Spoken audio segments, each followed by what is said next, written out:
జగన్మోహన్ రెడ్డి పిలుపు మేరకు రాష్ట్ర వ్యాప్తంగా మెగా డిఎస్సి మీద ఇది రెండో రోజు మరి కలెక్టరేట్ దగ్గర ధర్నా చేస్తున్నారు. ధర్నాలో వైసీపీ నాయకులు మనతో పాటు ఉన్నారు. ఆయన మన సమస్యలు తెచ్చుకున్నాం. సార్ చెప్పండి, మెగా డిఎస్సి మీద మీ పోరాటం ఏంటి, దాని మీద ఇవ్వండి. ఈ రోజున మెగా డిఎస్సి మీద మన వైఎస్ జగన్మోహన్ రెడ్డి గారు ఆదేశాల ప్రకారం మన ఏలూరు ఇన్ఛార్జ్ జేపీ గారు ఆదేశాల ప్రకారం ఈరోజు కలెక్టర్ ఆఫీస్ దగ్గర మహాధర్నా కార్యక్రమం డిఎస్సి మీద జరగబోతుంది. అలాగే ఇది మెగా డిఎస్సి కాదు, ఇది దగా డిఎస్సి. అలాగే మన రాష్ట్రంలో ఎంతోమంది నిరుద్యోగులు స్పోర్ట్స్ కోటాలో కూడా అన్ని స్పోర్ట్స్ కూడా ఉండి గోల్డ్ మెడలిస్ట్ కూడా ఉన్నారు. వీళ్ళందరూ కూడా వాళ్ళందరికీ కూడా రాని మెగా డిఎస్సి జాబులు ఈ పేకాట ఆడుకునే వాళ్ళకి, ఈ గోలీ ఆడుకునే వాళ్ళకి, ఈ క్లబ్బులు నిర్వహించే వాళ్ళకి వీళ్ళందరికీ కూడా జాబులు వచ్చి అసలుకైన మెగా డిఎస్సీలు ఎవరైతే సెలెక్ట్ అయ్యారో వాళ్ళకి రాకుండా జాబులు ఒక అవుట్సోర్సింగ్ ఉద్యోగులకు మెగా డిఎస్సి జాబులు ఇచ్చే పరిస్థితి ఈ కూటమి ప్రభుత్వం తీసుకుంటుంది. అలాగే ఈ మెగా డిఎస్సి మళ్ళీ రీకనెక్ట్ చేసి మళ్ళీ నిరుద్యోగులు డిఎస్సి మళ్ళీ నిర్వహించాలని మన వైఎస్ఆర్సీపీ పార్టీ తరఫున జేపీ గారు ఆదేశాల ప్రకారం మన వైఎస్ జగన్మోహన్ రెడ్డి గారు ఆదేశాల ప్రకారం మళ్ళీ మెగా డిఎస్సి నిర్వహించాలని చెప్పి మా వైఎస్ఆర్సీపీ కార్యకర్తలు అందరూ కూడా నాయకులందరూ కూడా కోరుచున్నాము.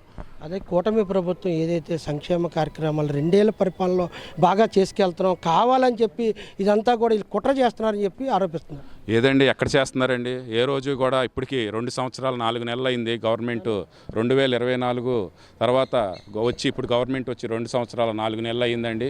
ఈ రోజుకి కూడా ఎంతోమంది పిల్లలకు కూడా ఇప్పుడు అంటున్నారు, ప్రతి పిల్లలకి అందరికీ కూడా ఏదో తల్లికి వందనం పెట్టారు, అమ్మఒడి తీసేసి. ఆ తల్లికి వందనం కూడా ఎవరికి పడినాయండి? ఒక పిల్లలకి పడినాయండి, 2 పిల్లలకి ఎవరికి పడలేదండి.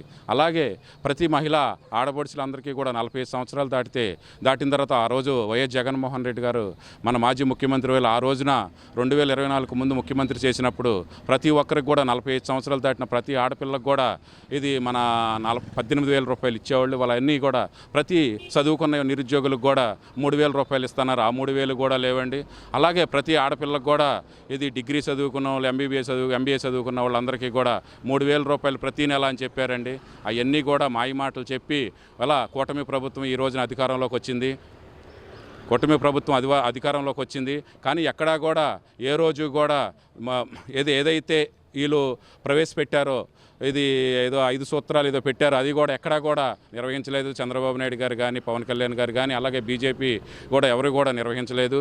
అలాగే ప్రతి ఒక్కరు కూడా ప్రతి ఆడపడుచు కూడా పథకాలు ఏమీ రావట్లేదని జనాలందరికీ కూడా ఇప్పుడు ప్రతి ఆడపిల్ల కూడా రోడ్డు మీదకి వచ్చే పరిస్థితి ఏర్పడింది.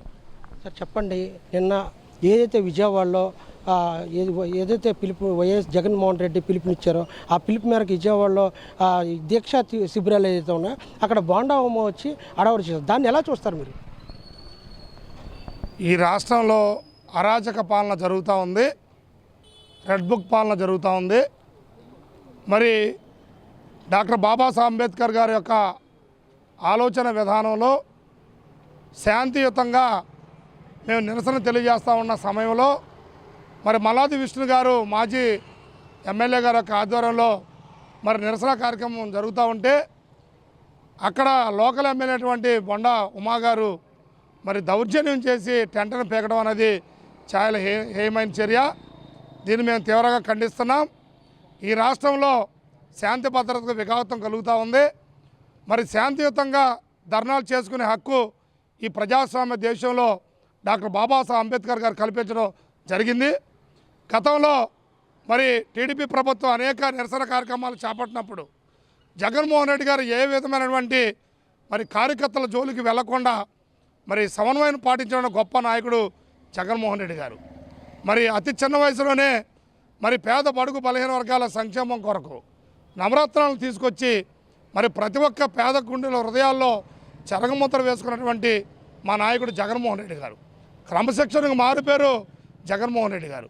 మరి ఈనాడు ఈ కూటమి ప్రభుత్వం అనేక విధ్వంసకాండలు చేపడతా ఉంది. దీన్ని వైఎస్ఆర్ కాంగ్రెస్ పార్టీ తీవ్రంగా ఖండిస్తున్నా అని చెప్పి విజ్ఞప్తి చేస్తున్నాం. ఏదైతే మెగా డిఎస్సికి సంబంధించి రెండో రోజు కలెక్టరేట్ దగ్గర దీక్షలు చేపట్టారో ఈ దీక్షా శిబిరం దగ్గర మరి వైసీపీ నుంచి ఒకటే విజ్ఞప్తి చేస్తున్నారు కూటమి ప్రభుత్వానికి. ఏదైతే మెగా డిఎస్సి ఉందో మెగా డిఎస్సికి సంబంధించి సక్రమంగా నెరవేర్చకపోతే ఇంకా తీవ్ర పరిణామాలు ఉంటాయని చెప్పి ఇక్కడ నాయకులు హెచ్చరిస్తున్నారు. కెమెరామెన్ అర్జున్తో నారాయణ, ఏలూరు.